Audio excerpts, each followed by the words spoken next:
계자친가 저번에 선생님이 정월령까지 했었어 얘들아 그치? 자 그러면 정월령까지 내용 봤을 때 얘는 매월마다 내용이 반복될 거라고 얘기를 했었잖아요. 자 그 반복되는 내용의 구성이 무슨 구성이 들어간다고 했었더라 얘들아? 월령체. 얘들아 매월마다의 내용이 들어가기로 했었잖아 그치? 자 그러면 여기도 이제 월령체 형식을 가지고 있을 거다라고 예상하면서 봐주면 될 것 같아. 자 그러면 그 달을 허송하니부터 시작을 해보자. 여러분 허송하다라는 말이 무슨 뜻이야? 허송세월 보내다 라는 뜻을 쓰잖아 얘들아. 그래서 얘는 보내다야. 그러면 그 달을 보냈다라는 건 1월을 보내니 라는 뜻이죠.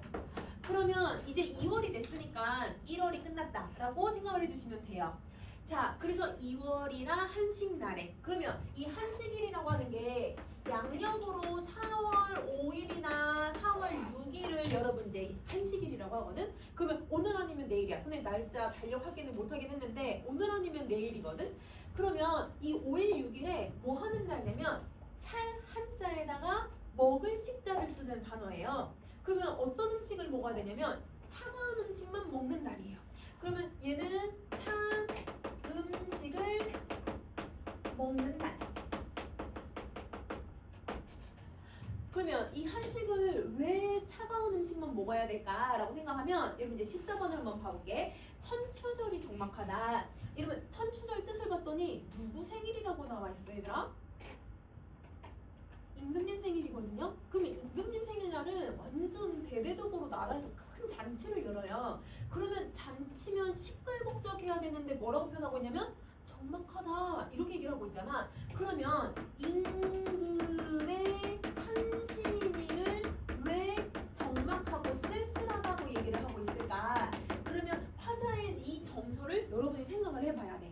자 우선은 한식날이 되니까 그 비슷한 시기에 임금님의 탄신일까지도 있어가지고 시끌벅적해야 되는데 왜 조용할까? 왜 적막할까? 자 계자추에 넋이 생각이 나서 적막하다라고 생각하시면 돼요. 근데 여러분 계자추의 뜻을 봤더니 옛날 중국 사람이야. 그러면 중국 사람을 가지고 와서 설명하고 있으니까 고사를 인용을 하고 있는 거지. 자 뭐뭐로다라는 말 들어갔으니까 감탄을 하고 있는 거죠. 그러면 어떤 감정을 탄식을 하고 있는 거냐면 내가 쓸쓸하더라. 계자추의 넋을 생각하니까 적막하다. 앞에 있는 정사랑 연결을 해주면 돼. 그러면 우리는 이 계자추의 넋을 알아야 여러분 왜 쓸쓸한지를 이해할 수 있을 것 같아요. 자, 이 계자추라고 하는 사람은 여러분 이제 중이라고 하는 사람이 있었거든. 근데 여러분 이제 이 중이라고 하는 사람은 약간 이제 능력도 좀 있고 이제 약간 왕이 될 수 있는 그런 사람이었어. 근데 왕이 될 제목이기는 했지만 여러분 왕이 계승자는 아니었거든.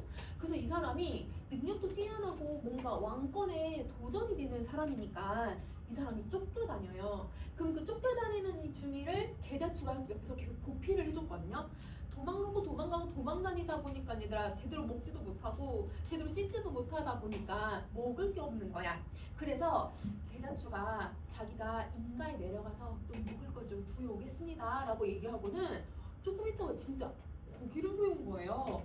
근데 여러분 도망다니는 신세에 고기를 먹는다는 거 사실은 되게 호의하고 있단 말이야. 호의호식하고 있는 거란 말이야. 그래서 중이가 맛있게 그 고기를 먹었어. 근데 알고 봤더니 그 고기는 이런 계자추가 자기 허벅다리살을 발라서 그걸 잘라서 이 사람한테 줬던 거예요. 그러니까 오줌 먹고 다니기 힘드니까 이렇게 했었거든. 그 약간 무슨 허벅다리를 왜 잘라 이렇게 생각하시지만 옛날에는 자기가 모시는 여러분 임금님이 될 사람이니까 임금님이나 혹은 자기 부모가 아프거나 이러면 여러분 어떤 부모가 아프면 손가락 잘라가지고 여기 피를 모아가지고 그 피를 어머니께 드리거나. 근데 여러분 사실 이거는 의학적으로 절대 나을 수 없는 거지만 옛날 사람들은 그건 정성이라고 생각을 했던 거야. 그래서 효자나 효녀들은 이런 막 허벅다리를 자르거나 아니면 손가락을 잘라서 피를 마시게 하거나 이랬던 사람들이 있어. 그러면 얼마나 계자추가 중이한테 정성을 다하고 충성을 다하는지 알겠죠? 중이가 왕이 돼요. 이런 노력에 왕이 되거든요. 그럼 왕이 됐는데 공신 목록을 짜요. 왕이 되면. 그러면 공신 목록을 쭉 짜는데 이러면 발표까지 다 해서 보니까 계자추가 자기 이름이 없는 거야. 여러분 자기 허벅다리를 맞췄는데 너무 서운할 거 아니에요. 그래서 고향으로 가요. 고향에 돌아가서 여러분 계자추가 떠났다는 말을 중요 듣고는 내가 빠뜨렸구나, 내가 실수했다라고 생각하고 여러분 이 계자추를 다시 불러들여요.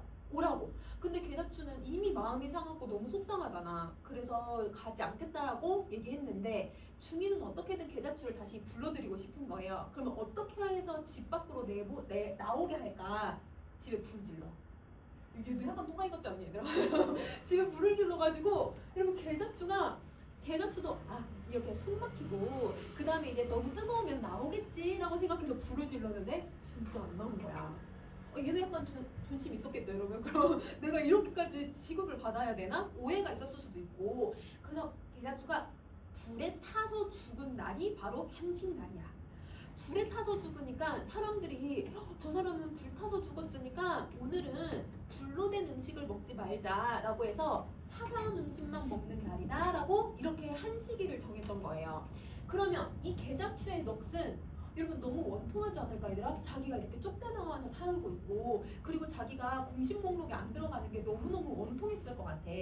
그러면 이 계자추의 원통함을 여러분 지금 한식날에 생각을 하니까 무슨 마음이 드는 거야? 쓸쓸하구나 이런 생각을 한 거야. 그래서 고사를 좀 알고 있어야 해. 자, 원산에 봄이 드니 불탄 숲에 속잎이 난다. 자, 여러분 원산이라고 하면 여러분 멀리 있는 산이잖아요. 그러면 멀리 있는 산에 봄이 됐다라는 건 지금의 계절은 봄이고, 자, 불탄 풀에 속잎이 난대. 자, 이 불탔다라는 건 두 가지로 해석을 할 수 있는데 계자추도 불이 타서 죽었으니까, 그리고 한식은 봄에 있고 계자추도 불에 타서 죽었으니까 불이 타들었다라고 하는 계자추랑 연결해서 해석하는 거 하나. 그 다음에 또 두 번째는 어떻게도 해석할 수 있냐면 여러분 우리 저 새별오름에 들불 축제하는 거 혹시 알아 얘들아? 근데 딱 언제 하냐면 그래도 여러분 한 2주 전에는 했던 것 같은데? 여러분 그 3월 마지막 주쯤이나 이렇게 해서 해요. 그러면 그 새별오름 들불 축제를 해서 얘들아 산에 왜 불 질러요? 그 왜 불 질러? 그거 자연훼손 아니야? 왜 불 지르지 산에? 그 풀들을 얘들아 겨울 되면 노랗게 변하잖아. 그 풀들을 싹 다 태워가지고 해충을 없애고 그 묵은 풀들을 다 죽이는 작업이야. 그러면 그 자리에 얘들아 이제 재가 생기잖아. 그럼 그 재가 영양분이 또 돼가지고 뭐가 생기냐면 이제 새싹이 잘 자랄 수 있게끔 불을 태워버리는 거야. 그러면 여러분 불탄 풀에, 그러면 이거는 겨울에 묵혔던 풀들이 불타고 거기에 뭐가 나는 거예요? 새싹이 나더라. 이걸 얘기하고 있는 거지. 그러면 얘는 들불을 얘들아 피우는 그 행위를 설명했다고 봐도 돼. 그러면 여러분 이거는 대부분 봄이 시작되기 전에 이렇게 하고 있는 거니까, 그러면 15번 같은 경우는 봄의 풍경을 제시해주고 있다. 이렇게 생각하시면 돼요. 봄의 풍경을 제시한다. 자, 후인들이 슬퍼해서 한식을 지었구나. 그래서 후손들이 이 계자추의 넋이 너무 슬퍼서, 그리고 이렇게 불탄 게 너무 슬퍼서 한식을 만들었구나. 이렇게 해석을 해도 되죠. 그러면 여러분 이건 한식의 유래를 제시한 거예요. 한식의 유래를 제시했다. 자, 그러면 17번 갈게. 당호 3대 성제들도 승리배군 하셨도다 라고 되는데, 여러분 거기 해석을 보면 여러분 아는 사람 두 사람 나와. 두 사람 있어. 누구누구 나왔어? 여러분 아는 사람 요순이라고 하는 사람 나왔죠?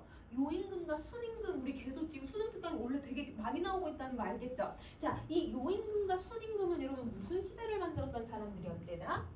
태평성대. 맞아. 그러면 이 태평성대를 만들었던 왕들은 그냥 왕이 아니라 정말 훌륭한 왕들이잖아요. 그런 왕들도 승피배군을 했대. 여러분 배군은 여러분 흰구름이고 그 흰구름을 타고 하늘로 갔다라는 뜻이야. 그러면 우리 관용적인 표현으로 하늘나라에 간다라는 표현은 뭐 할 때 쓰는 표현이지? 죽을 때 쓰는 표현이죠. 그러면 이런 뛰어난 사람들도 결과적으로는 뭘 했다? 언젠간 죽더라. 이거를 얘기하고 있는 거야. 자, 여산 송맹 무릉 춘초는 망고용의 일과 처더라. 이런 무슨 말인지 모르겠지만 만고 영웅은 해석할 수 있지. 만고 아주 오래전부터 여러분 영웅들이 그러면 영웅들 뛰어난 사람들도 일과처래요. 일과처의 뜻을 봤더니 얘들아 한 번 어떻게 된다? 슉 지나간대. 그러면 이 사람들이 얘들아 공간을 지나간다? 이런 의미는 아니야. 왜냐면 앞부분에서도 이런 뛰어난 사람들이 뭐 했다고 했어? 죽었다고 얘기했으니까 여기서 한 번 지나간다는 건 영웅들도 한 번 지나가는 삶을 살았다 이런 의미인 거야. 그러면 결국 이 사람들도 뭐가 되는 거지? 죽더라. 그러면 여러분 왜 갑자기 죽음에 대해서 얘기를 하고 있나라고 앞에 내용이랑 연결할 수 있어야 해. 자, 앞에 누구의 죽음에 대해서 먼저 얘기를 했어요? 계자추. 계자추의 죽음에 대해서 먼저 언급을 하고 그리고 뛰어난 성재와 그 다음에 영웅들의 죽음을 언급하죠. 그러면 이때 계자추라고 하는 사람은 그냥 한 사람이 죽은 거잖아. 그래서 죽음을 어떤 개별적인 거나 개인적인 것으로 맨 처음에 판단을 했는데 근데 그거를 성재에게도 적용하고 인간에게도 적용을 하는 거야. 영웅들에게도 적용을 하는 거지. 그러면 죽음은 여러분 누구나 다 겪는 보편적인 거더라 라고 하는 걸 제시하는 거예요. 그래서 이 영웅과 성재들의 죽음은 보편적인 죽음에 대한 화자의 인식을 제시해주고 있는 거야. 근데 여러분 이 죽음은 이미 2월령에서만 나온 게 아니라 1월령에서부터 이미 나왔어. 1월에 누가 죽었지더라? 부모님. 맞아. 부모님도 세상을 떠나는 것처럼 계자추도 세상을 떠나는 것처럼 성재와 영웅들이 세상을 떠나는 것처럼 누군가 언젠가는 죽더라. 이걸 생각을 하는 거야. 자, 이렇게 죽음에 대해서 생각을 하니까 여러분 우리 그 다음 내용 한번 봐보자. 19번. 자, 무서산지 태란이 이영백의 사정이로 태행산의 외로운 구름을 보니 적인거래 생각이더라. 여러분 선생님 그냥 한 번에 읽었는데요. 얘네 19번하고 20번 문장 구조가 거의 어때요? 비슷하죠? 그러면 이 문장 구조 비슷하면 대구를 사용할 거니까 해석을 비슷하게 해주면 될 것 같아. 자, 무서산지 태란이라고 하는 걸 보면 여러분 아래 뜻을 보면 뭐가 진다라고 지금 설명하고 있어 얘들아? 해, 맞아, 해가죠. 그러면 지금 해가 진다라고 하는 자연 현상에 대해서 설명을 한 건데요. 자, 여러분 갑자기 왜 해가 진다라는 이 자연 현상에 대해서 얘기를 하고 있을까라고 생각을 해보면 우리가 대부분 이제 고전 시가든 현대 시든 여러분 노을은 여러 가지 이미지가 있지만 대부분 여러분 고전 시가에서는 이 해가 진다라고 하면 뭔가 시작을 알리고 있어 아니면 끝을 알려주고 있는 거야? 끝, 그치? 그러면 여러분 지금 이미 앞부분에서 끝과 관련된 단어가 나왔지? 죽음. 그러면 여러분 죽음을 생각을 하니까 그 죽음과 관련되어 있는 해가 지고 있는 자연현상을 설명을 하고 있는 거야. 그럼 이 자연현상을 통해서 소멸과 죽음의 이미지를 생각을 하고 그 이미지를 생각을 하고 나니까 이영백의 사사로운 정이 생각이 난 거예요. 자, 이영백이라고 하는 사람의 뜻을 한번 봐봤더니 이 사람은 뭘로 유명한 사람이래? 표로 유명한 사람이래. 그러면 여러분 갑자기 이렇게 해서 생각이 이렇게 전개가 되고 있는 거지. 그러면 해가 지는 자연현상을 바라보면서 언젠가 누군가는 죽을 수도 있겠구나. 소멸될 수 있구나. 그러면 나도 지금 이 소멸되고 죽기 전에 뭘 해야겠다? 표를 다해야겠다. 이걸 생각을 하는 거야. 자, 그럼 다시 태행산의 외로운 구름을 보니 라고 했으니까 지금 뭘 보냐면 구름을 보고 있는 거예요. 그러면 구름이라고 하는 자연물을 바라보니까 여러분 이번엔 정서가 떠오르네. 어떤 정서가 지금 떠올랐어? 외롭대. 외로운 구름을 보잖아. 그치? 그러면 외로운 감정이 끄집어내지고 이 외로운 감정을 끄집어냈으니까 적인거리 생각난 거야. 근데 여러분 이 적인거리에 대한 설명을 봤는데 이 사람은 그냥 관리라고만 나와있지 이 사람이 뭘로 유명하지는 안 나왔거든? 근데 여러분 비슷하면 비슷하게 해석해도 된다고 했잖아요. 앞부분에서 이영백의 사정에서 효가 나왔으니까 그러면 적인거래 생각도 여러분 적인거래 뭘로 유명한 사람이라는 걸 우리 예측할 수 있을까? 효야. 맞아. 그러면 이 사람은 부모님한테 그렇게 잘했던 사람 중에 하나래요. 높은 관리에 올라가기도 했지만 부모님에게 잘했던 사람. 그러면 지금 자연현상이나 자연물을 가지고서 어떤 이미지들을 떠올리고 그거와 관련된 자기 효를 떠올리는 거예요. 그러면 누군가는 언젠가는 죽기 때문에 그 전에 우린 효를 다해야 되는구나. 그리고 저 구름을 보면서 부모님이 떠나가셨기 때문에 외로운 마음이 생각이 나고 그럼 나는 저런 효를 다 하지 못했구나 이런 마음들이 생각이 나는 거죠. 그러면 이 자연 현상들이 여러분 얘를 떠올리게 하고 얘를 떠올리게 하고 얘를 떠올리게 계속 확리를 시키고 있는 거란 말이야. 그러면 확리를 시키고 있으면 여러분 뭘로 쓰였다고 우리는 봐야 돼? 객관적 상관물로 쓰는 거지. 그래서 여러분 지금 저기 있는 해가 지는 거랑 구름은 객관적 상관물로서의 작용을 하고 있다. 이렇게 생각해 주시면 돼요. 자, 슬프다. 우리 부모가 이런 청명인 걸 모르시는 게 너무 슬프다. 그러면 여러분 감정 또 얘기해주고 여러분 이 부분이 나오면 내용이 어떻게 하기로 했어? 끝나는 부분이라고 했었잖아. 그러면 여러분 우리 13번부터 21번까지는 이원령에 대해서 얘기를 하고 있고 이 이원령은 여러분 이제 한식의 유래를 제시하면서도 여러분 이 부모님에 대한 마음을 생각을 하는 거죠. 한식의 유래를 생각하며 살친하고 있다. 이렇게 정리해주면 될 것 같아요.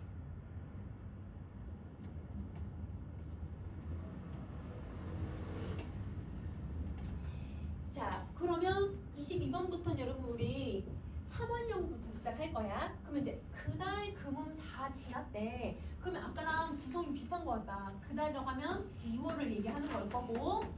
자, 여러분 금음날이 언제요? 금음날.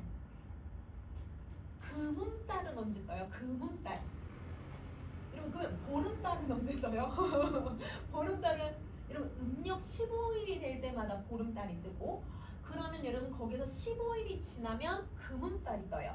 그러면 여러분 음력 15일에 15일을 더하면 음력 30일 정도잖아. 그러면 여러분 이거의 맨 마지막 날을 얘기할 때 쓴 표현이야. 그러면 2월 맨 마지막 날이 다 지나고 라는 뜻인 거죠. 그러면 2월은 28일까지 있으니까 2월 28일이 다 지나고 3월 산진날이 되었다라고 하는 말을 생각해주면 돼. 그러면 3월 산진날이라고 하면 여러분 음력 3월 3일을 얘기하죠. 자, 그러면 음력 3월 3일은 여러분 어떤 무슨 행사가 있는 거는 아니지만 이 시기에 사람들이 많이 하던 행동들이 있어. 자, 어떤 행동들을 했냐면 자, 우선 여러분 우리 혹시 기출에서 여자들이 봄에 꽃놀이를 가는 걸 뭐라고 했었는지 혹시 기억나더라? 거기 가서 꽃으로 막 전해 먹고 힌트 다 줬다. 화전놀이, 꽃카 이런 전해 먹다. 그냥 화전놀이를 가는 시기가 있겠지. 화전놀이를 가고 우리 방학 때 얘들아 화전가 얘들아 기출을 봤던 거 생각나죠? 자, 화전놀이 하고 그 다음에 이러면 또 뭐도 하냐면 이러면 이때는 이제 식물을 심을 때쯤 돼. 그래서 여러분 이 3월 30날이면 4월 지금 초반쯤 되거든요. 지금쯤 되면 여러분 뭘 하냐면 우리 좀 있으면 오늘 식목일인데 그치? 4월 식목일이잖아. 이렇게 나무를 심는 날이야. 혹은 씨앗을 심는 날이야. 근데 여러분 우리 나무나 씨앗을 심을 때 먼저 뭐부터 하지? 땅부터 파고 씨앗이나 이런 나무 딱 심고 흙 덮고 그리고 물 주고 그 다음에 땅을 한 번씩 밟아줘야 되거든요. 혹은 물 안 줘도 되고 밟아도 상관없어. 밟는 작업을 왜 하냐면 땅이 얘들아 뭔가 포슬포슬해가지고 이렇게 잘 엉겨있지 않으면 이러면 얘가 물 한 번이다 비 한 번 쭉 내리면 얘네들이 흙이 다 유실돼 버리거든. 그럼 뿌리가 다 드러나. 얘는 살아갈 수가 없어. 그래서 땅을 단단하게 밟아줘야 해. 이 밟기를 하는 날이 바로 삼진날이에요. 그러면 땅을 밟는 행위를 뒤에도 나올 거야 얘들아 뭐라고 하냐면 답청이라고 얘기를 해. 이게 땅 밟기야. 자, 여러분 이 답청은 여러분 우리 고전 시가에서 상충곡이라고 하는 지문이나 이런 여러 지문에서 답청이라는 단어가 많이 나와요. 이거는 약간 농민들한테는 땅 밟아서 농사 짓는 거. 근데 여러분 이제 사대부의 입장에서는 봄에 그냥 산책하는 느낌이라고 생각하면 돼. 자, 그리고 또 뭘 하냐면 이때쯤 되면 여러분 우리나라에 남쪽에 겨울에 남쪽에 얘들아 따뜻한 곳에 날아갔던 새들이 이제 봄 되면 우리나라에 오거든요. 근데 옛날에 얘들아 사람들이 사는 집에 항상 둥지를 트는 애들이 하나 있어. 사람이랑 가까이 살면서 얘들아 이렇게 둥지 트는 애가 누군지 혹시 알아 얘들아? 제비가 얘들아 집을 항상 얘들아 사람들 사는 처마에다가 집을 지어요. 그 선생님네 엄마네 집도 처마에 선생님 어렸을 때 한 10살 때부터 그 집에 살았는데 10살 때부터 여러분 그 제비집이 있었거든? 매번 그 제비들이 와. 그러니까 그 제비 후손들이 오는 건지 아닌지는 모르겠지만 제비들이 항상 매년 봄에 오거든요. 그러면 엄마가 얘들아 툴툴대면서도 이러고 이제 봄 되면 거기 주변에 얘들아 제비 똥들도 좀 치워주고 이렇게 얘들아 좀 청소 좀 해줘. 그럼 걔네들도 알아서 다시 둥지를 또 틀거든. 그러면 여기서 옛날 사람들도 집을 정리하는 시기야. 묵었던 여러분 겨울 동안에 있었던 일들을 집을 청소를 하는 시기거든요. 그러면 집 청소를 하고 제비집도 청소해주고 이러니까 제비 새끼가 날아들어서 옛집을 찾아왔다라고 설명하고 호랑나비가 분분해서 옛빛을 자랑하더라 라고 얘기를 해. 그러면 여러분 제비는 왜 날아왔냐면 봄이 되니까 날아왔고 호랑나비도 봄이 되니까 날아다니기 시작을 하는 거죠. 그러면 지금 24번하고 23번은 여기 문장 구조 비슷하니까 대구법을 사용하고 시각적인 이미지를 가지고서 봄이 왔다라는 걸 계속 강조를 하는 거야. 봄용 풍경을 제시해주고 있다. 자, 그러면 여러분 24번까지 정리했으니까 그 위에 올려서 한번 또 볼게요. 기수에 목욕하고 무의 바람을 쏘이며, 자 여러분 어딘지는 잘 모르겠지만 기수할 때에다 숫자는 읽을 수 있지. 물에서 목욕하고 무가 뭔지는 모르겠지만 여러분 바람을 쏘면서 자연을 만끽하고 동쪽 언덕 올라서 언덕 가서 휘파람 불면서 요렇게 놀고 청류가 뭘까 얘들아? 청류 한자 없는데 류로 이렇게 보면 한자 중에 류가 들어가는 애들을 여러분 두 가지는 알고 있어야 돼요. 류가 뭐 있어요 여러분? 저번에 계속 선생님 강조했던 거 버드나무. 자, 근데 여러분 류가 또 여러분 아는 단어 하나 있어. 여러분 흐를 류. 그러면 흐를 유자면 여러분 뭐가 있는 거지? 물이라고 생각하면 되잖아. 그러면 물로 해석을 하면 자 버드나무에 이르러서 시를 짓는다라고 해도 되고 혹은 물가에 가서 시를 짓는다라고 해서 해석해도 상관없죠. 자 그러면 지금 25번하고 26번 모두 다 하자가 뭐 하고 있다는 걸 알 수 있냐면 자연과 되게 즐기면서 생활하고 있는 거 알 수 있어. 그러면 자연을 즐기고 있는데 자, 이 부분에서는 여러분 만약에 수능 문제를 풀고 외부 지문이 나왔다고 하면 여러분 이렇게 그냥 해석하시면 돼요. 근데 우리는 지금 연계를 공부하고 있잖아요. 그래서 내용을 더 자세하게 선생님 설명할 거예요. 자, 우선 25번은 여러분 얘가 뭘 인용했냐면 고사를 인용했어. 자, 여러분 우리 수능 특강 문제 풀어봐서도 알겠지만 수능 특강 문제랑 아니면 여러분 우리 기출 문제들 풀다 보면 이렇게 고사가 많이 들어가 있는 작품들은 보기에 고사를 4-5개를 딱 주고 그거랑 선지랑 매칭하는 문제를 낼 때가 있어요. 그러면 여러분 고사에 대해서 여러분이 좀 더 빨리 알고 있으면 그러면 여러분 보기에 대한 내용들을 굳이 읽으면서 문제 풀 필요가 없거든요. 그래서 고사를 좀 설명할 건데 이 고사는 동간귀래라고 하는 고사예요. 여러분 명칭을 기억하지 말고 이야기만 기억을 해. 자, 이거는 공자님에 대한 이야기야. 여러분 공자님이 제자가 엄청 많거든요. 그래서 여러분 제자들을 싹 다 불러 모아놓고 물어봐. 너의 뜻은 무엇이냐라고 물어봐요. 근데 여러분 너의 뜻이라고 하는 건 여러분 사람마다 되게 주관적인 거라서 되게 다양한 대답들이 나왔거든요. 어떤 사람은 관직에 올라서, 어떤 사람은 자기가 세상을 구원해가지고 막 이런 대답들을 막 해. 근데 그 중에 중점이라고 하는 사람이 있어. 그럼 이 중점이라고 하는 제자가 뭐라고 얘기를 하냐면 기수에 목욕하고 무에 바람을 쏘이는 게 내 뜻입니다 라고 얘기를 해요. 그러면 이거는 중점의 말을 그대로 인용한 거네요. 그쵸? 자, 그러면 이걸 얘기하고 나서 그 앞에 제자들한테 들었던 대답이 탐탁지 않았던 공자님이 이 대답을 듣고 박수 치면서 여러분 극찬을 했대요. 그럼 이 말은 뭐냐면 자, 여러분 여기서 귀래라는 말을 썼거든요, 얘들아. 여러분 아는 단어랑 비슷한 말이야. 귀거래. 여러분 귀거래가 선생님이 뭐라고 얘기했었지, 얘들아? 자연에 귀하다. 여러분 원래는 고향에 가다라는 뜻이지만 선생님 고전 시가에서 해석할 때는 자연에 귀하다라고 해석하라고 했어. 그러니까 자연에 귀하는 게 나의 뜻입니다라고 중점이 얘기했던 거예요. 그러면 이 사람은 여러분 자연에 귀하겠다는 건 욕심 없이 그러면서 자연과 함께하면서 세속적 가치를 멀리하면서 살아가겠다라고 하는 뜻을 밝혔던 거야. 그러니까 공자님이 뭐 한 거예요? 칭찬한 거예요. 그러면 여러분 이 동방귀래라는 걸 통해서 자연에 귀의하고 자연을 즐기겠다라고 하는 화자의 의지가 들어가고 있는 거지. 그냥 이렇게 해서 자연을 즐긴다고 해석해도 상관은 없어. 근데 이런 고사가 있다는 거야. 자, 26번 같은 경우는 여러분 시를 인용한 부분인데 이거는 도연명의 시를 인용했네. 여러분 우리 도연명도 지금 수능특강에서 종종 계속 나오고 있는 사람이죠 지금. 자, 이 사람의 시에 여러분 아는 시야. 진중음 할 때 귀거래사라고 하는 구절에 맨 마지막 줄을 갖고 온 거예요.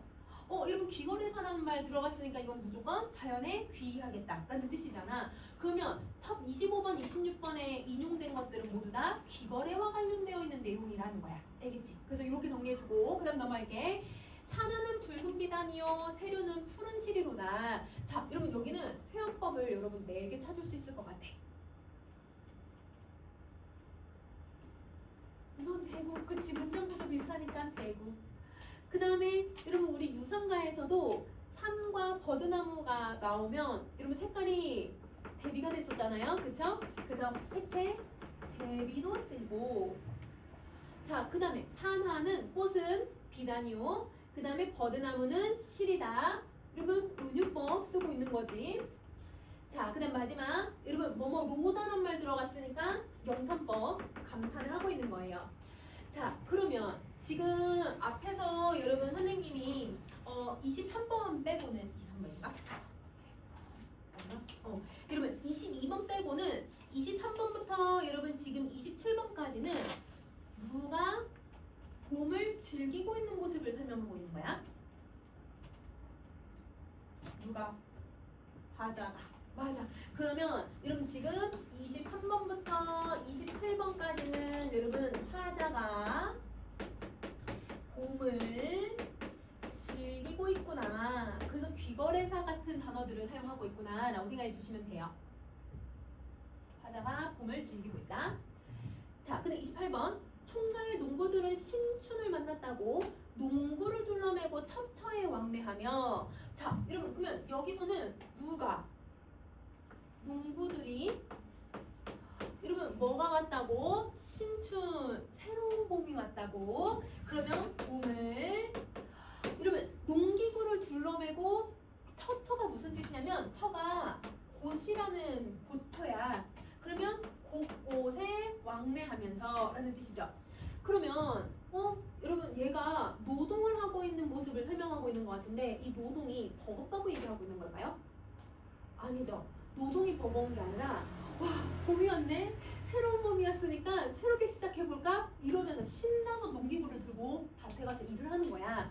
그러면 여러분 이 농부들도 봄이 온 거에 대한 즐거움과 흥겨움을 표현을 하고 있는 거죠.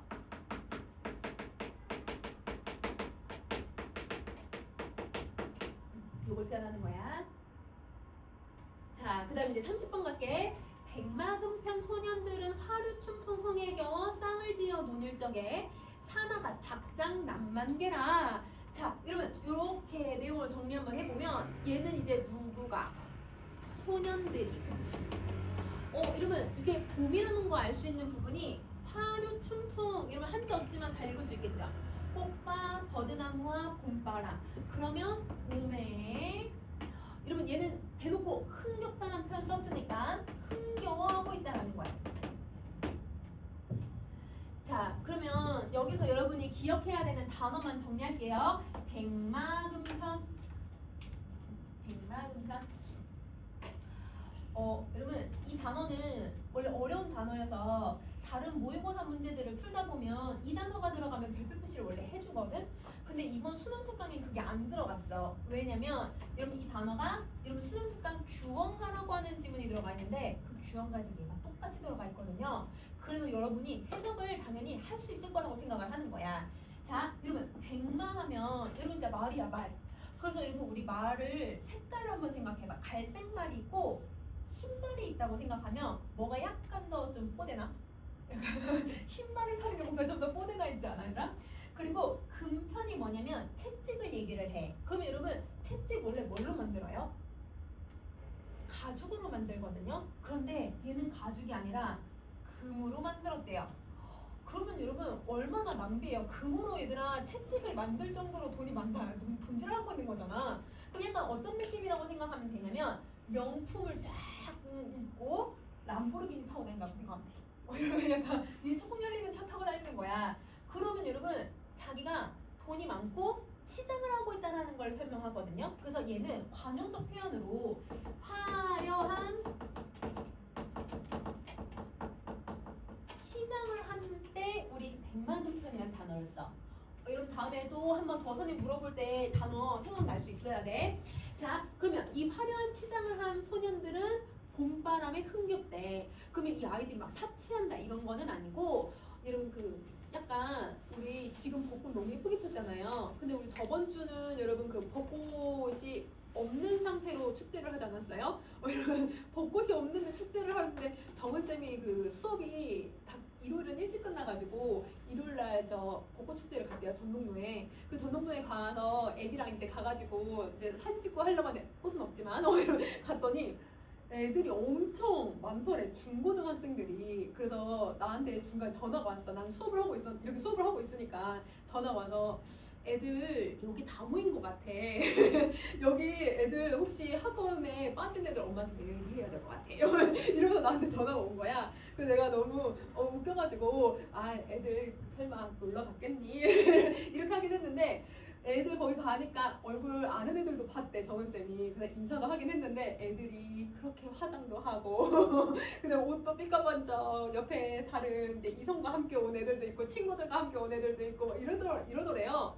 그러면 이거는 여러분 정말 화려한 치장 이런 거라기보단 아이들이 봄이 와서 너무 즐기고 있다는 걸 표현하고 있는 말인 거야. 이렇게 생각해주면 되고, 자 쌍을 지어서 놀 때 삼화, 여러분 이건 한자가 안 나왔지만 여러분이 유추할 수 있는 건 화만 유추하셔도 돼요. 화가 꽃이라는 뜻이잖아요. 산에 꽃이 폈다라고 해석해도 되지만 여러분 산이 무슨 산자냐면 흩뿌리다 산자도 있어. 흩뿌리다 산. 그럼 여러분 꽃이 흩뿌려지다 라는 의미로도 해석할 수 있어서 이거는 여러분이 꽃이라고만 해석하면 되죠. 그러면 꽃이 작장 난만개라. 여러분 한자 몰라도 돼. 이거 지금 우리도 쓰는 말이야. 작작 쳐먹어라 할 때 이럴 때 우리 작작 있잖아. 이거 한자어예요. 여러분 이 한자어고 작작 남만계래. 요것도 여러분 우리 유상가 할 때도 남만중이라는 단어 썼었거든. 그게 몰라도 여러분 요것만 빼도 꽃이 뭘 했다? 만개했다. 이렇게 봐줘도 되는 거지. 그러면 아이들이 봄에 꽃이 얘들아 만개하고 있는 이런 상황에서 쌍쌍이 다니면서 즐거워하더라. 이렇게 생각해주면 돼. 그럼 자 여기 3월령은 내가 자연을 즐기는 거랑 농부들이 봄을 즐기는 거랑 아이들이 봄을 즐기는 걸 쭉 나열해서 이렇게 봄이 아름답다라고 하는 걸 보여주고 있다라고 생각하면 돼.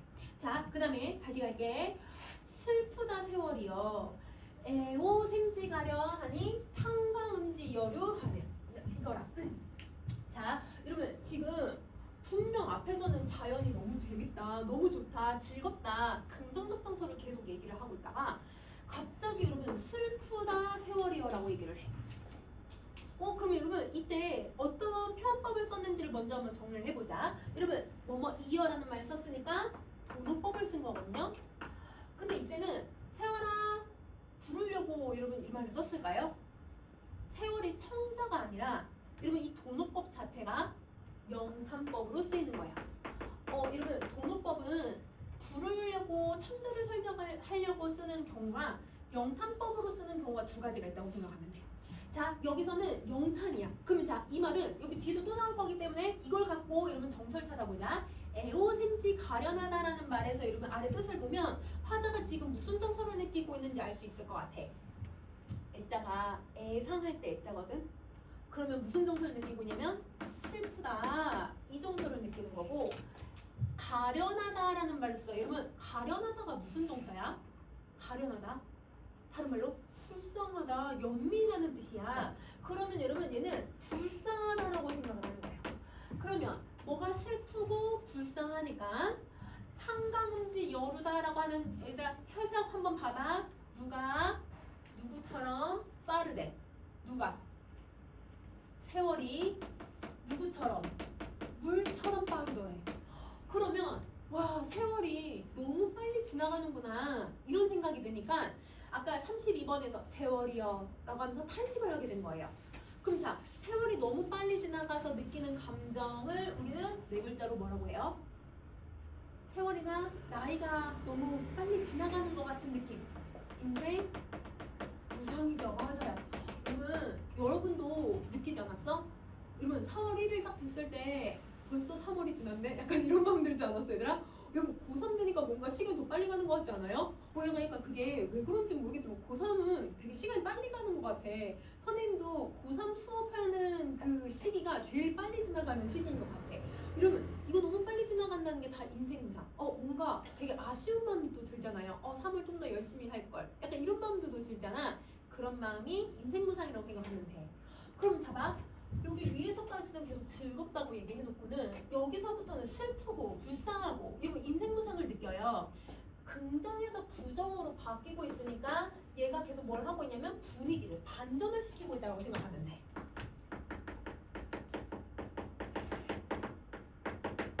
자, 분위기가 전환이 되는 이유는 내가 자연을 즐길 때조차도 우리 부모는 답청절을 모르시는구나 하면서 누굴 생각했기 때문이에요. 부모님 생각이 나니까 즐기는 도중에도 슬프다고 얘기하는 거예요. 그럼 이 사람은 자연을 즐길 때에도 부모님이 생각이 나니까 가련하고 불쌍하고 슬프고 세월이 너무 빨리 지나간다고 생각이 드는 거지. 그러니까 양가적인 감정을 느끼고 있다고 생각하면 되는 거야. 자, 그러면 이 답청절 아까 답청이 땅 밟기라고 했었잖아. 땅을 밟는 건 삼진날 하는 거라고 했으니까 이게 음력 3월 3일. 음력 3월 3일을 우리 부모는 모르시는구나. 그러면 여러분 지금 선생님이 34번까지 읽었는데요. 22번부터 34번까지는 3월령에 해당하는 거고 화자는 봄을 즐기는 도중에도 부모님을 생각하는 거야.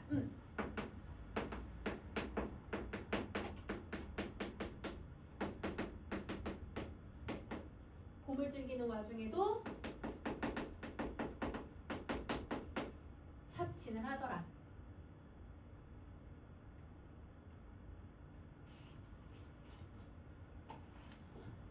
자, 그러면 여러분 이제 4월 한번 가볼게. 여러분 4월을 가보자. 35번. 자, 그날을 허송하고 4월이라 초파일에 그러면 여러분 이 그날은 아까 계속 나왔듯이 3월이라는 걸 알 수 있게 해주고 자, 4월 초파일이래요. 그러면 여러분 음력 4월 며칠을 얘기하고 있는 거야? 초파일 8일. 그러면 음력 4월 8일은 뭐 하는 날이에요? 여러분 이때 학교 안 가는데 부처님 오신 날. 여러분 초파일이 부처님 오신 날이거든. 그러면 이 날은 부처님 오신 날인데 여러분 우리 길가에 부처님 오신 날 그때쯤 되면 길가에 뭐를 켜놓지? 연등, 등불을 켜놓잖아. 그래서 얘는 연등을 만들어서 축제를 한다라고 해서 연등제라고도 하고요. 등불을 밝히다, 이런 밝히다가 관자라고 하거든. 그래서 관등제라고도 해요. 이렇게. 그러면 부처님 오신 날에는 여러분 뭘 하는지를 생각을 해보면 당연히 절에 가면 부처님한테 절을 올릴 거야. 기도를 올릴 거거든요. 그러면 부처님에게 기도도 올릴 거고 요즘은 여러분 이제 절에 가면 대부분 이렇게 108배를 하거나 아니면 절 음식 먹고 이렇게 하긴 하지만 옛날에는 큰 절들에 가면 절 바로 앞에 탑이 하나씩 있어. 그래서 여러분 불국사 가면 다부파 이런 거 있잖아. 큰 탑이 있으면 그 탑 주변으로 사람들이 돌아. 밍밍밍밍밍밍밍 계속 돌면서 소원을 빌기 시작을 해. 그걸 탑놀이라고 하거든요. 그러면 탑놀이를 하면서 사람들이 소원을 빌어. 그러면 근데 대부분 이 탑놀이를 하는 사람들이 젊은 청춘 남녀들이 이걸 해. 그러면서 자기 좋은 짝 만들어주라고 소원 빌어 얘들아. 그러면 거기서 눈 맞아가지고 결혼하는 사람들도 있고 그랬대. 그래서 여러분 그거와 관련된 소설이 뭐냐면 만복사적포기야. 여러분 만복사적포기 같은 경우 김시습이 쓴 작품인데 거기에 보면 걔들이 탑놀이 하면서 여자를 만나. 근데 자기는 왜 여자를 못 만나나 하면서 남자가 막 하소연을 이 부처님한테 하거든. 근데 부처님이랑 주사위놀이 하다가 부처님 자기가 이기면 부처님 자기 소원 들어주라고 하면서 여자 생기게 해주라고 하면서 이렇게 소원 비는 내용 나와요. 그러면 이 4월 초파일은 사람들이 소원을 비는 날, 그리고 자기가 얘들아 이성적인 소원이든 혹은 아니면 두 가족의 안녕이든 뭔가 소원을 비는 날인 거야. 그러면 이렇게 기도 올리고 소원을 올리고 기원을 하는 날인데, 그러면 이런 게 이루어지면 여러분 당연히 그게 살기 좋은 세상이겠죠. 누구나 이거가 다 이루어진다고 한다면. 그래서 그거와 관련된 고사를 갖고 왔어요. 남풍지 훈해하고 해오민지 온해로다.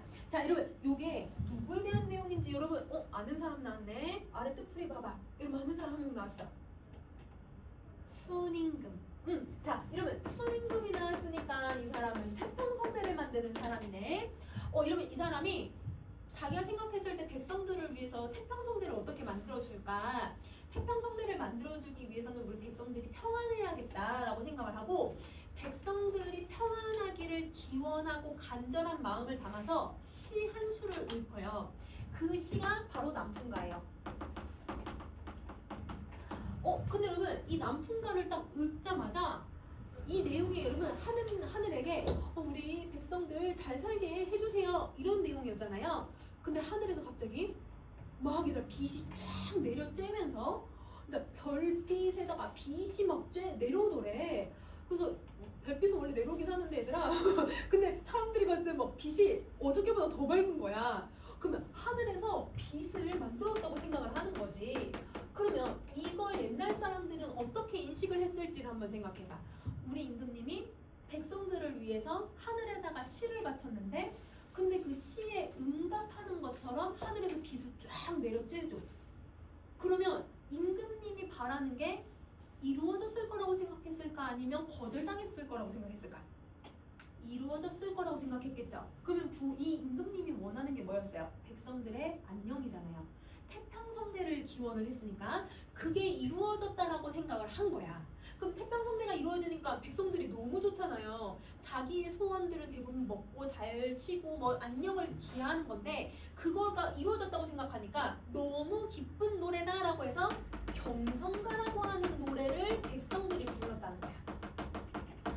여러분 경성가는 성이 여러분 이제 별이 반짝이면서 그게 너무 기쁘다, 태평성대가 된 게 기쁘다라는 내용이야.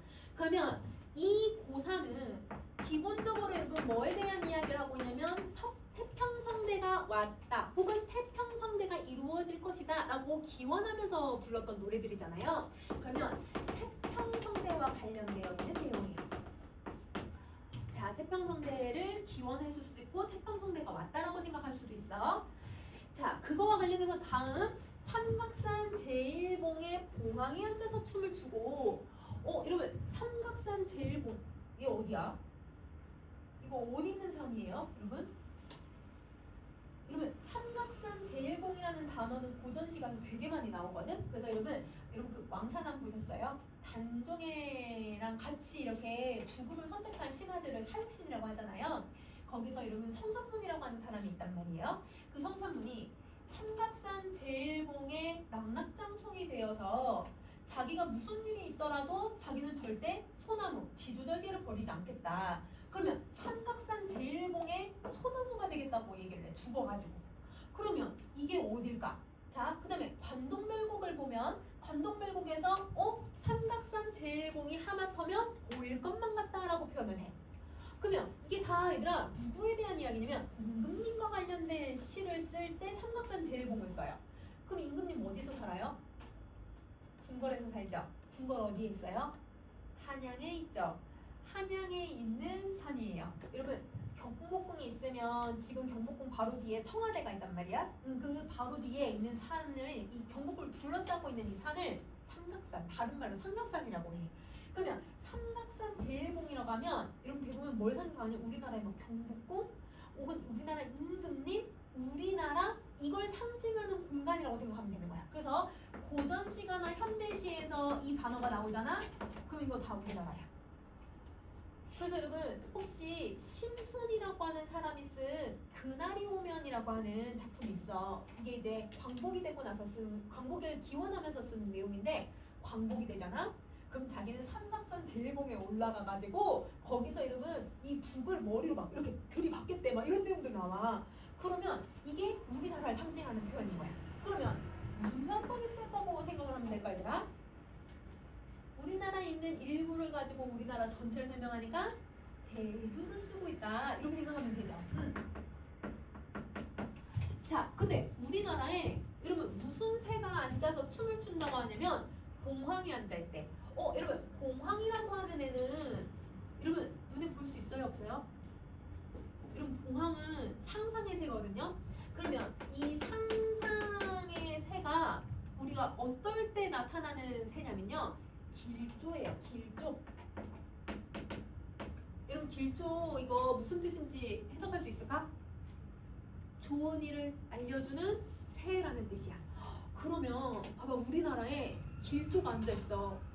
그럼 우리나라가 뭐 할 거라는 걸 알 수 있어? 좋은 일이 있을 거라는 걸 알 수 있게 해주는 거지. 그러면 그 다음 내용도 보자. 한강수 깊은 물, 이러면 한강이 나왔는데 이건 진짜 한강을 얘기한다기보다 위에랑 해석을 비슷하게 할 거니까 이것도 우리나라. 그러면 우리나라 대유법을 쓰고 있는 건데, 자, 이 물에서 누굴 찾았냐면 하도와 낙서를 찾았대요. 이러면 독 뜻을 보면 도가 무슨 뜻이야?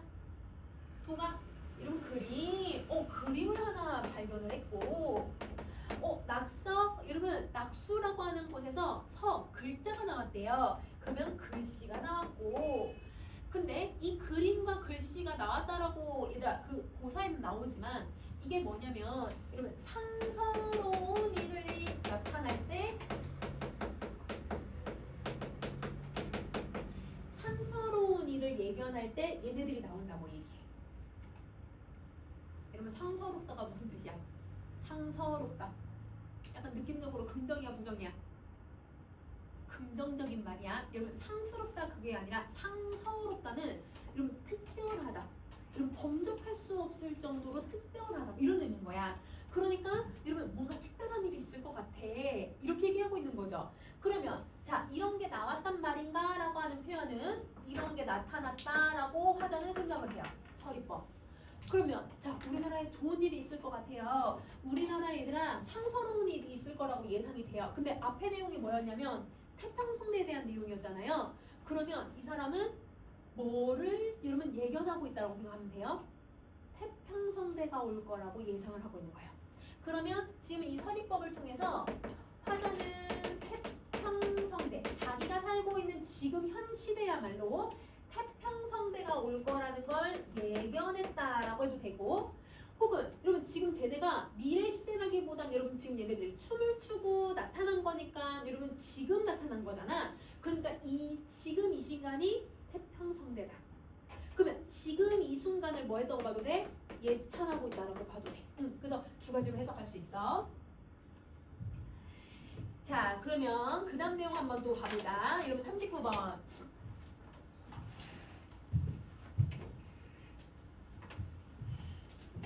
만백성이 화합하는 경성가를 오늘날 볼 것 같다. 이런 경성가 나오죠? 이 경성가는 백성들이 이 순임금의 얘들아 뜻을 이해하고서 와, 지금 태평성대 같아. 하늘이 그 뜻을 우리에게 알려줬어 라고 생각하면서 불렀던 노래야. 그러면 이때 오늘날이라는 건 지금이잖아요. 그러면 화자는 지금을 뭐라고 생각하는 거예요? 태평성대다. 이런 경성가를 부를 수 있는 태평성대가 되었구나라고 해서 예찬을 해주는 거야. 자, 40번. 묘지 1월 순지건곤. 여러분 아는 단어 나왔지? 이건 뜻풀이도 안 봐도 되지 않아 얘들아? 요 1월 순건곤이 여러분 태평성대를 나타내주는 단어였으니까 태평성대 이것이 아니던가 라고 해석하시면 돼요. 그러면 이것이 뭐예요? 바로 오늘날이 바로 태평성대가 아닌가. 그러면 이 서리법을 통해서 태평성대가 됐다라고 하는 거에 대한 만족감을 표현하고 있는 거지. 여러분 이건 현 만족감이야. 현재에 대한 만족감.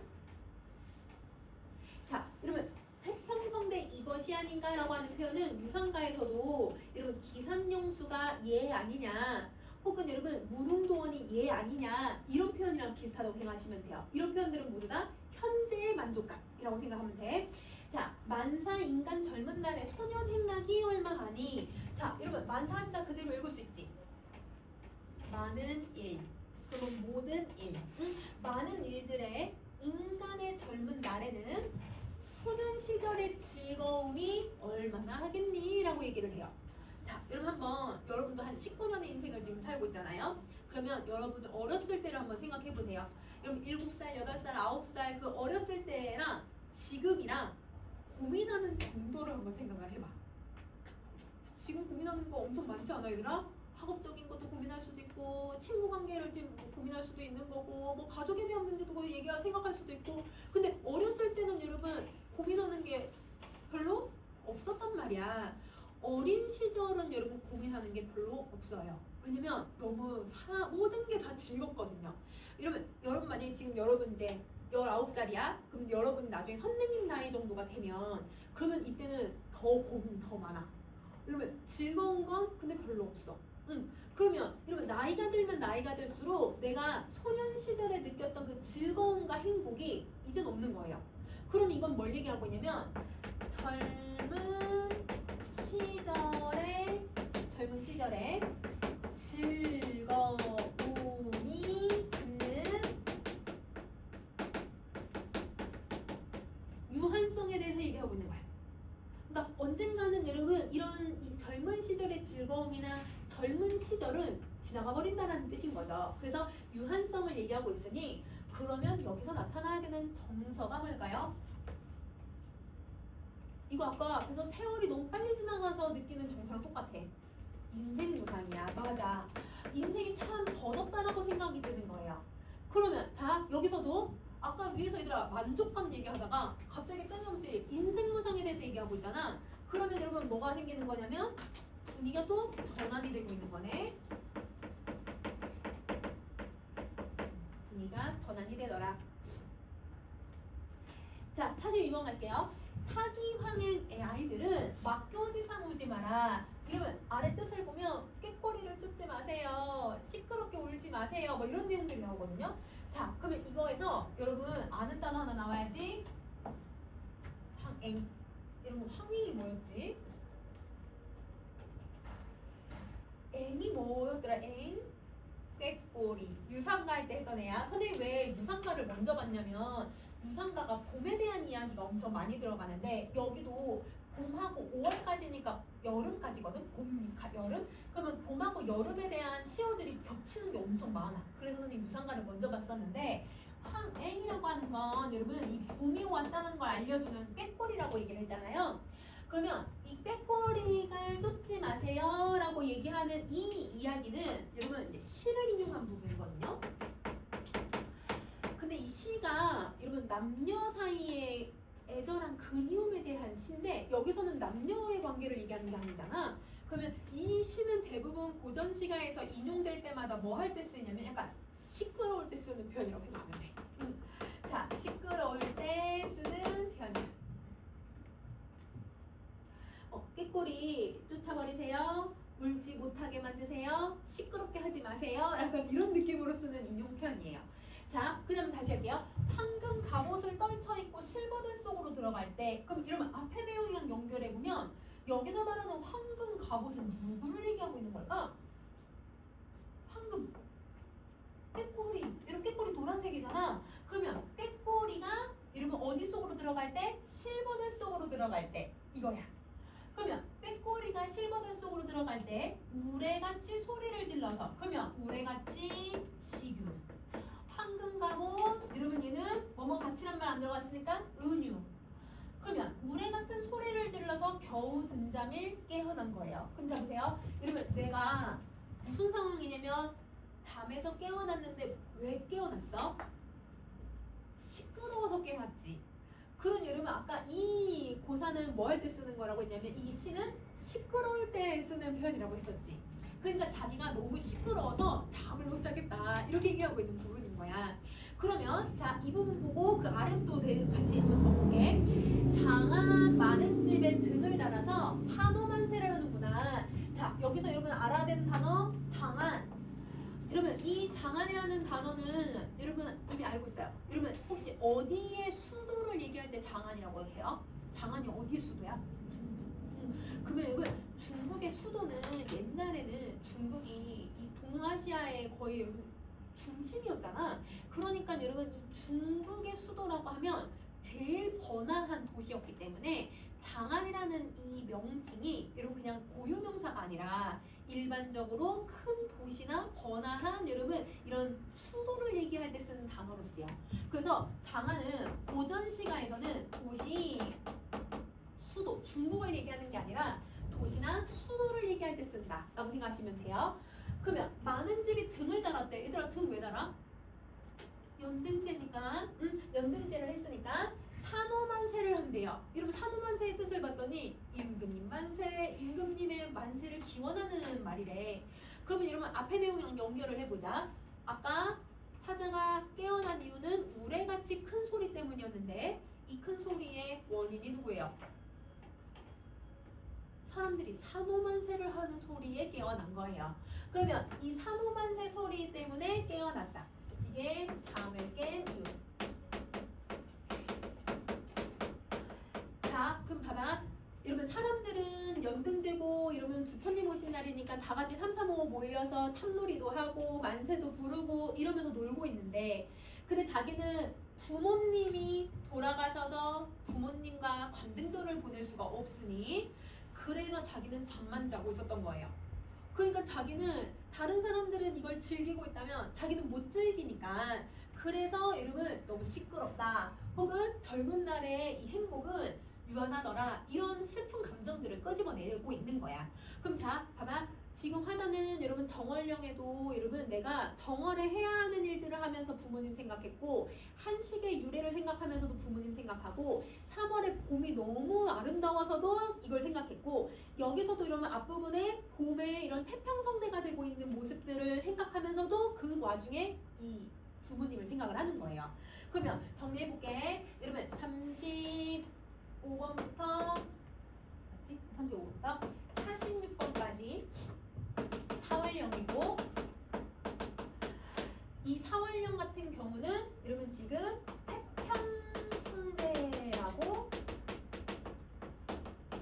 태평성대라고 생각하는 중에 또 사친을 하더라. 태평성대라고 생각하는 중에도 사친을 한다.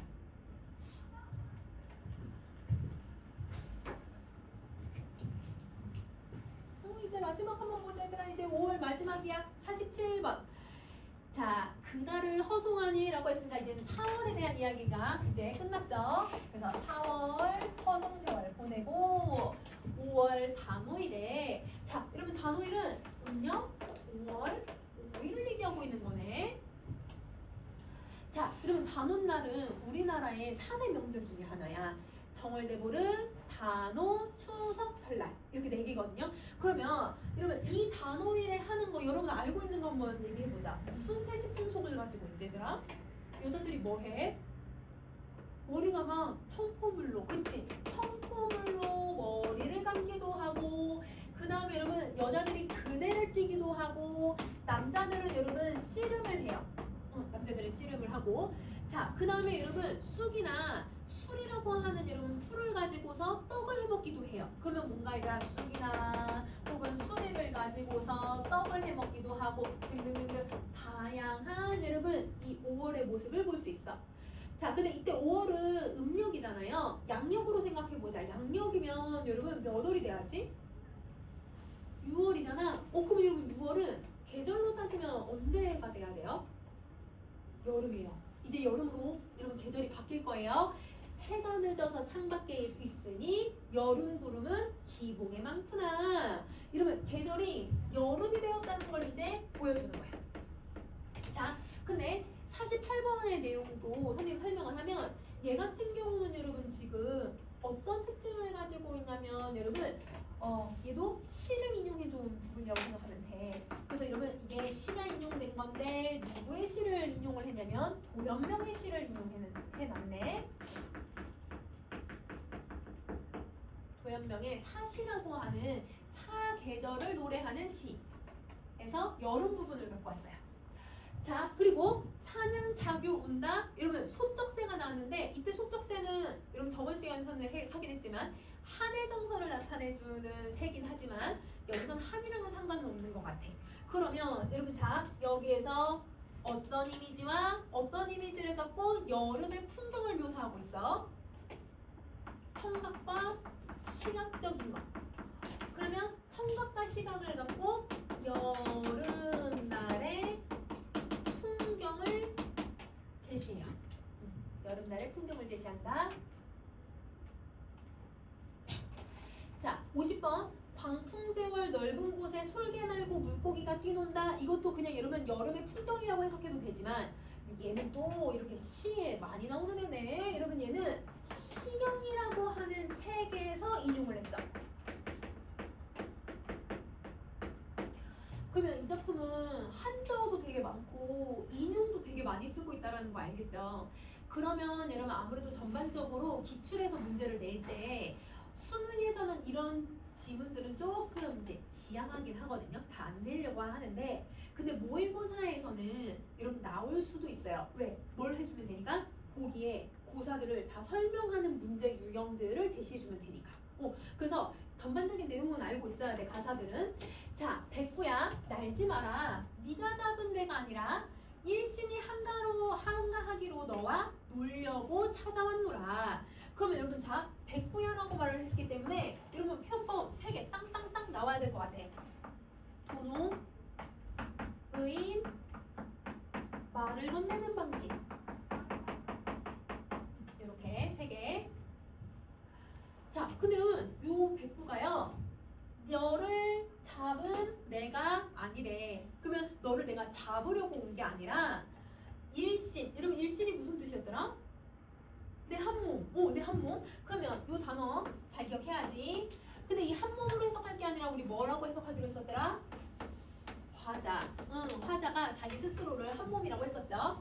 자, 내가 한가하기로 너랑 놀려고 왔어. 난 널 잡으러 온 게 아니라 너랑 놀려고 온 거야. 이렇게 얘기를 해. 그러면 얘를 사람처럼 친구처럼 대하고 있으니까 이런 무슨 태도가 나와야 되는 거예요? 자연 친화적인 태도가 나와야 되는 거고. 자, 근데 자연모를 친구 같다라고 사람처럼 여기고 있는 거기 때문에 대상과 내가 똑같은 사람으로 인식을 하는 거야. 그럼 대상과 내가 똑같은 물화일체 사상이 들어간다고 생각하면 되지. 여러분 물화일체를 다른 말로 뭐라고도 하더라? 혼연일체라고도 해요. 혼연일체. 자, 53번. 나물 먹고 물을 마시고 팔을 메고 누워있더니. 그러면 여러분 나물하고 물만 먹네. 여러분 이 사람 무슨 삶을 지향하는 거야? 소박한 삶. 자, 이 소박한 삶을 지향하면서 팔을 메고 누웠대요. 자, 여러분 지금 계절이 언제지? 여름. 여름은 너무 뜨겁잖아. 그러니까 아마 시원한 정자나 아니면 그늘에 누워가지고 팔을 이렇게 팔베개 한 다음에 한숨 낮잠을 자고 있는 것 같아요. 그러면 여러분 낮잠을 잔다라는 건 여러분 시간이 그래도 여유가 있는 사람들이 낮잠 자는 거 아니야 얘들아? 그러면 아까 위에서도 한가하다라고 얘기를 하고 팔 베고 누워서 이렇게 한가롭게 자고 있으니까 그러면 여러분 이 사람은 유자적한 삶을 살고 있구나 라는 걸 알 수 있게 해주는 거지. 자, 여유롭고 한가로워요. 자, 하나 더. 여러분 이런 상황에서도 여러분 소박하게 사는 거 괜찮다고 생각해. 그럼 소박한 삶을 여러분 추구하고 있으니까 안 빛났고 안 분지족이라고 생각해도 되죠.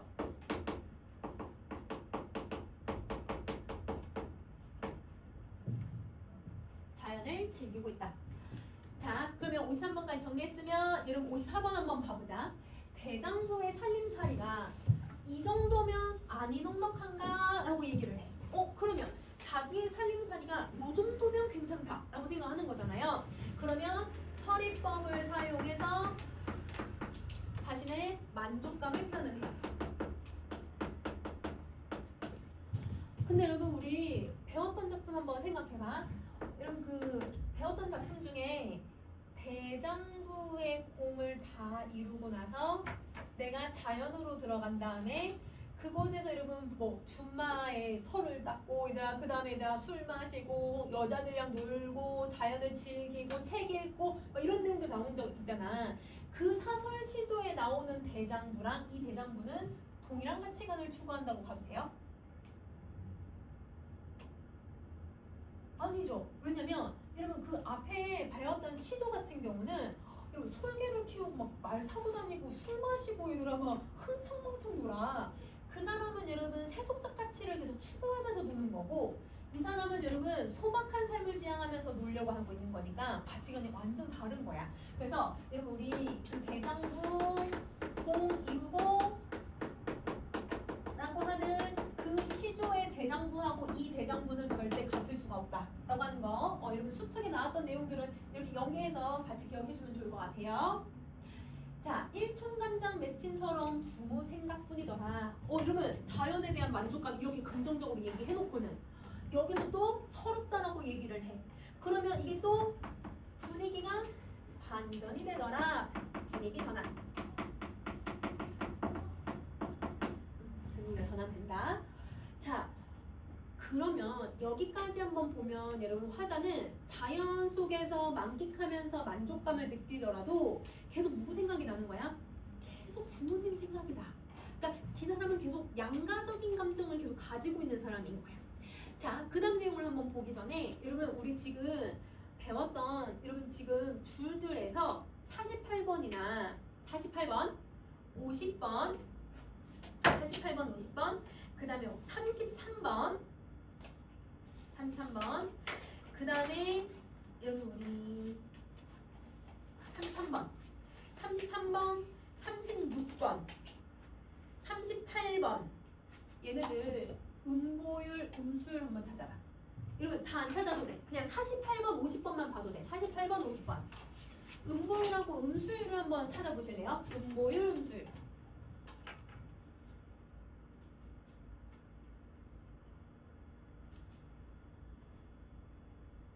그리고 우리 그 대부분 이제 한 음보가 세 글자에서 네 글자 정도씩 들어가면 거기서 끊어 읽으면 한 음보가 만들어진단 말이야. 근데 걔네들은 세 글자 네 글자로 끊기도 좀 애매한 애들도 많고 그렇게 만약에 잘라버리면 여러분 사음보가 넘어가는 애들이 많죠. 그러면 여러분 음보나 음수율이라고 하는 형식을 제대로 갖추지 않았네요. 자, 그리고 시나 고사나 혹은 경전이나 아니면 이야기를 계속 많이 인용을 하고 있잖아요. 이러면 우리 갈래가 뭐라고 했었는지 혹시 기억나 얘들아? 유상가가 그런 거였잖아. 여러분 유상가의 갈래가 뭐였더라? 잡가. 선생님이 잡스러운 내용들이 막 이것저것 들어가 있는 노래라고 했었잖아. 얘가 작가의 형식을 띠고 있는 가사예요. 그러니까 작가스러운 애인 거예요. 여러분 작가라고 하는 애는 조선 후기에 나온 여러분 형식이어서 이 작품도 아마 조선 후기에 사람들이 자기 지적인 여러분 그 재능을 이렇게 발휘하고 이러면 좀 자랑하려고 일부러 어려운 말들을 막 넣어가지고 아마 불렀던 노래가 아닐까 이렇게 보고 있거든요. 그러면 자 얘는 작가 같은 가사라고 만약에 본다면 자 선생님 왜 이 얘기를 하냐면 유상가에서도 이러면 내용이 막 얘들아 잡스럽게 막 이것저것 막 들어가다 보니까 주된 주제는 봄에 대한 흥취기는 하지만 그거랑 상관없이 여러분 이상한 내용 하나 더 들어간 적이 있었지. 제비나 갈매기가 갑자기 얘들아 나 저기 천리광산 너무 멀어서 못 갈 것 같아 하면서 막 우는 내용이 나왔었잖아. 그러면 여러분 주된 주제와 내용이 어긋나는 부분들은 이런 작가에서는 선생님이 굳이 해석을 할 필요가 없다라고 얘기를 했죠. 그 부분이 요거예요. 그럼 얘도 작가 같은 형식인가 막 이것저것 막 내용을 막 짜깁기를 해버리니까 그러니까 56번, 57번에서는 굳이 우리가 이거를 주제에 맞춰서 사친에 맞춰서 해석할 필요가 없다야. 그냥 내용 정도만 혹은 표현법 정도만 시험에 나올 거라고 생각하면 돼. 그럼 잡아보자. 옥창. 여러분 이 옥창은 여러분이 알아야 되는 단어죠. 여러분 누가 사는 방을 이 옥창이라고 해요. 여자들이 사는 방을 옥창이라고 해요. 그러면 이건 여성이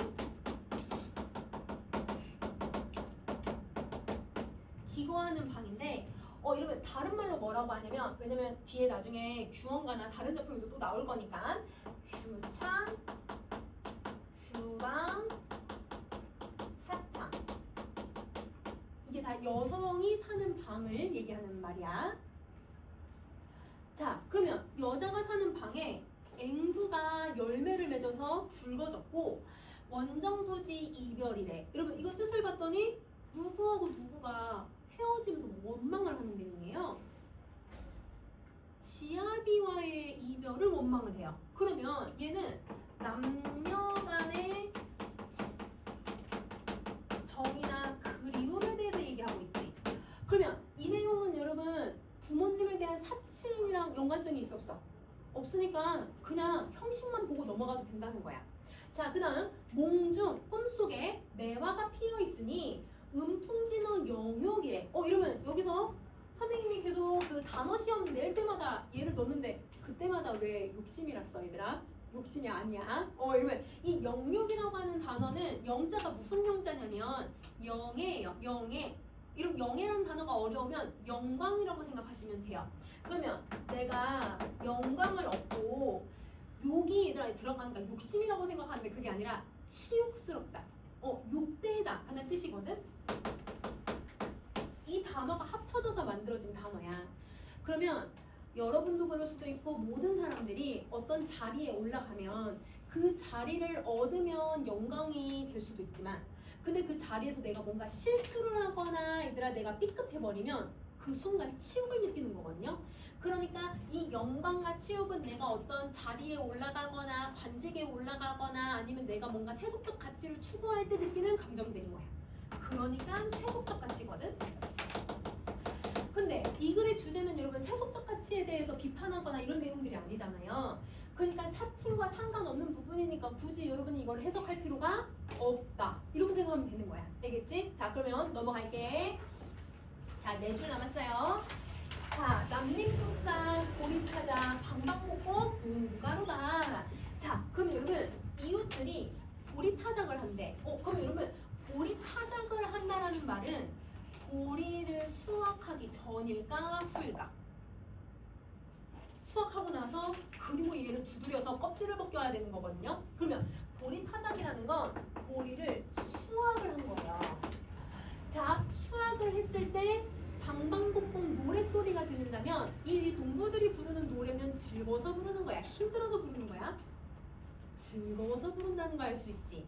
그러면 여러분 58번은 이 단오날에 즉 여러분 초여름에 농부들이 수확의 즐거움을 노래하고 있는 거예요.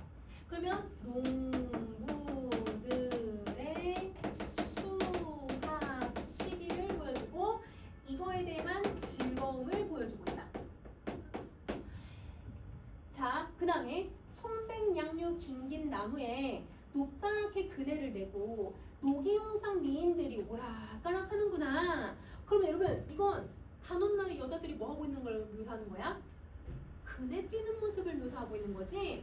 그러면 이거는 단오날 여성들이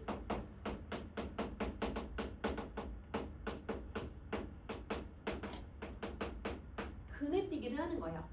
그럼 자, 여러분 58번, 59번, 60번 같은 경우는 공통적으로 여러분 다 단오날이나 초여름에 볼 수 있는 풍경들인 거죠. 그러면 얘는 단오, 그 다음에 초여름에 풍경을 묘사해주고 있고 시각적인 이미지 영단법. 자, 근데 노랫소리 들리니까 여러분 청각적인 이미지까지 이걸로 이 풍경을 묘사하고 있다라고 생각하면 돼. 그러면 이런 풍경들이 딱 보이고 들릴 때 우리 부모는 이걸 못 즐기니까 안타깝다 라고 얘기를 하는 거죠. 그러면 여러분 이땐 부모님에 대한 안타까움, 슬픔을 제시하고 있다. 마무리 정리할게. 자, 그러면 여러분 좀 긴 지문이기는 하지만 여러분 사칭가가 5월까지 여러분 정리를 해봤을 때 6월, 7월부터 11월까지의 내용을 모르더라도 어떤 내용이 나올지 우리 예상이 좀 되죠. 자, 그러면 우리 뒤에 가서 정리 좀 한번 해봅시다. 여러분 그 표현법을 먼저 정리 한번 해볼게요. 자, 표현법 여러분 우리 53쪽 갈 거야. 자, 표현법에서 첫 번째.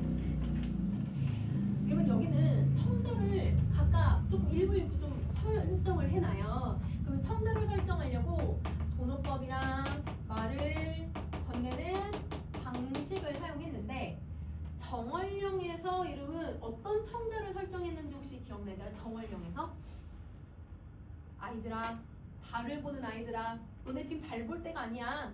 부모님에게 효내다 해야지 당부하려고. 5월령에서는 여러분 누구를 청자로 설정했어? 백구야, 나랑 놀러 가자. 이렇게 하고 있잖아요. 그러니까 여러분 이때 말을 건네는 대상들이 다르거든요. 목적도 다르고. 그러면 그걸 비교할 수가 있죠. 자, 그 다음에 두 번째 갈게요.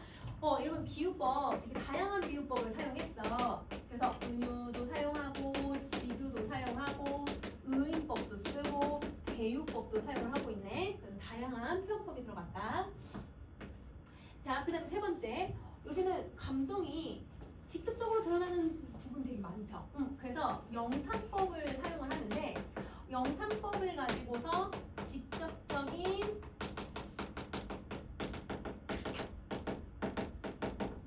정서를 표출해줘요. 그러면 여러분 이렇게 직접적인 정서가 많이 들어가다 보니까 그러면 어떤 어조가 자연스럽게 따라올 수밖에 없어? 우리 정리처럼 영탄적 어조. 본문에서 설명 안 했지만 이것도 사용하고 있다. 자, 그 다음에 서리법을 사용해서 자신의 만족감이나 자신이 추구하는 어떤 감정들을 계속 얘기를 해줬고, 자, 대구랑 반복법을 사용을 해서 여러분 계속 중요한 단어들 혹은 비슷한 구절들을 반복했고요.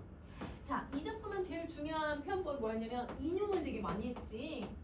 자, 그러면 여러분 우리가 이렇게 모의고사나 혹은 고전 시가에 나오는 작품들 또 아니면 고전 소설에서도 마찬가지 인용을 왜 할까요? 우리 여러분 수필 같은 거 보면 고전 수필은 시경에서 말하길 뭐 이런 말들, 논어에서 말하길 뭐 이런 말도 되게 많이 쓰잖아. 이거 왜 써? 인용을 우리는 문학에서 왜 써?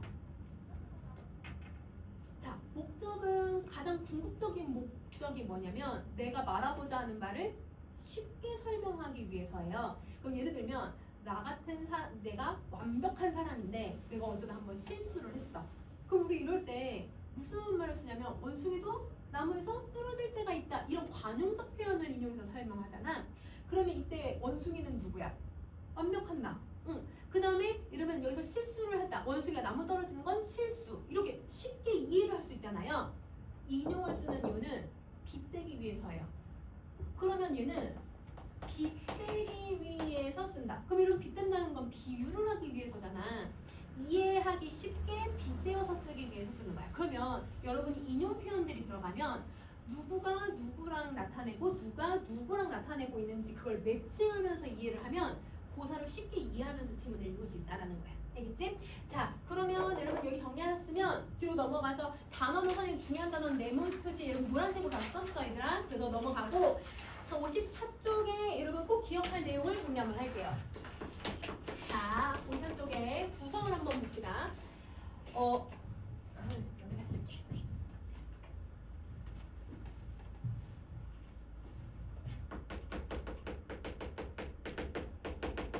원령체를 사용했는데 자, 원령체 여러분이 1, 2학년 때 배웠던 동동이랑도 비교를 해보면 구성이 항상 일정해요. 그쵸? 자, 우리가 앞에서 선생님이 시작할 때는 여러분이 원령체에 대해서 기억하게 하려고 일부 조금씩만 정리했고 얘는 이제 우리가 5개 5원령까지 다 봤잖아. 그럼 공통된 내용들을 우리 한번 다 찾아볼 거야. 자, 제일 먼저 달 들어가고 절기 들어가고 명절이 들어가는데 여러분 정월령 빼고 다 시작을 어떻게 했어?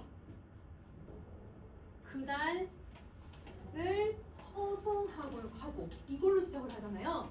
그러면 그달을 허송하고 혹은 여러분 물론 3월령 같은 경우는 여러분 그달을 허송하다는 말 대신에 그달 금음을 다 보내고라고 지내고라고 해석하긴 했지만 어차피 다 똑같은 말이잖아. 그래서 이런 말이 무조건 들어가고. 자, 그 다음에 이제 두 번째는 그러면 여러분 이 명절날에 이 절기날에 뭐 하는지에 대한 내용들이 나왔어. 그래서 세시 풍속도 나왔고. 자, 세시 풍속이나 어떤 자연 풍경에 대해서 얘기를 하고 나서는 그때는 대부분 긍정적인 정서들이 많이 나왔었거든요. 그러면 긍정적인 상황이나 정서를 얘기하다가 갑자기 얘들아 무슨 정서 나왔어? 막 슬프다, 인생무상이라고 하는 부정적인 내용들이 들어가잖아. 그러면서 분위기가 전환이 됐었는데 이때 분위기를 전환시킨 이유는 뭐야? 나는 이 정서를 빠르게 느끼는 사람이야. 이걸 보여주려고 했던 게 아니라 긍정적인 정서를 느낄 때도 나는 뭘 하더라?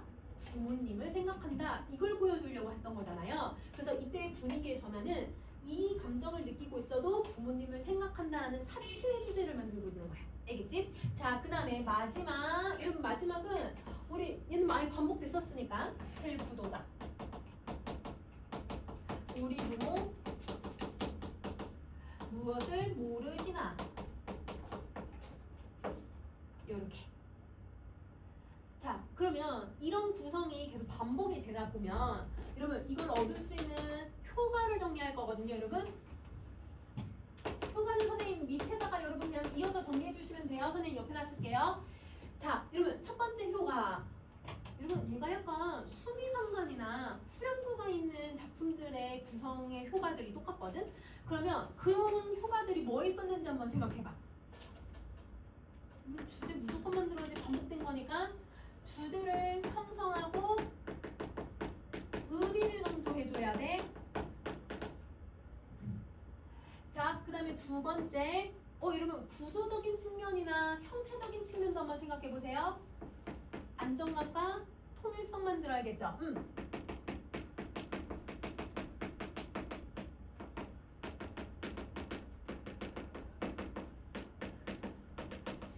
요거. 자, 그 다음에 세 번째 갈게요. 여러분 세 번째는 여러분 반복된 부분이니까 당연히 여러분 뭘 만들어내야 되냐면 운율 만들어내야지. 자, 운율만 만드는 게 아니라 반복을 하면서 계속 부모님을 그리워하고 계속 부모님에 대한 생각이 계속 나게끔 만들어줘. 그럼 이렇게 계속 나게 만드는 걸 여운을 만들어낸다라고 하죠. 그래서 여러분 이렇게 반복되는 구절들은 무조건 이런 형식을 만들어. 자, 네 번째는 이 작품에서만 이 작품에서 맨 마지막 부분이 다 뭐가 들어갔을까? 슬프다란 말이 계속 반복됐잖아. 그러면 정서가 계속 설명하다가 정서가 이 마지막 부분에 모이는 거예요. 그러면 이걸 우리 문학에서 두 글자로 뭐라고 해요? 집약. 그렇지. 정서를 집약하는 역할을 해요. 여러분 혹시 그 정지용의 향수라는 작품 혹시 알아, 얘들아? 향수는 고향을 그리워하는 내용이 5개의 연으로 되어 있는데 후렴구가 그곳이 차마 꿈엔들 이칠리야라고 해. 그러면 계속 꿈에서도 잊혀지지가 않는다라고 하는 감정을 계속 만들어주는 거예요. 그래서 이렇게 여러분 형식이랑 효과까지 정리해주면 될 것 같아요. 자, 여러분 54쪽의 OX는 여러분 한번 풀어보시고 여러분 이제 선생님 오늘부터 내신 문제를 줄 거거든요. 그러면 내신 다음 주 내신하고 내신 문제 이번 주부터 줄 건데 그러니까 숙제는 독서 내신으로 들어가는 친구들만 여러분 시험 범위를 풀고요. 아닌 친구들은 스탑. 그러면 내신 문제만 풀어보시면 돼요. 알겠죠? 내신 문제 선생님 좀 줄게 얘들아.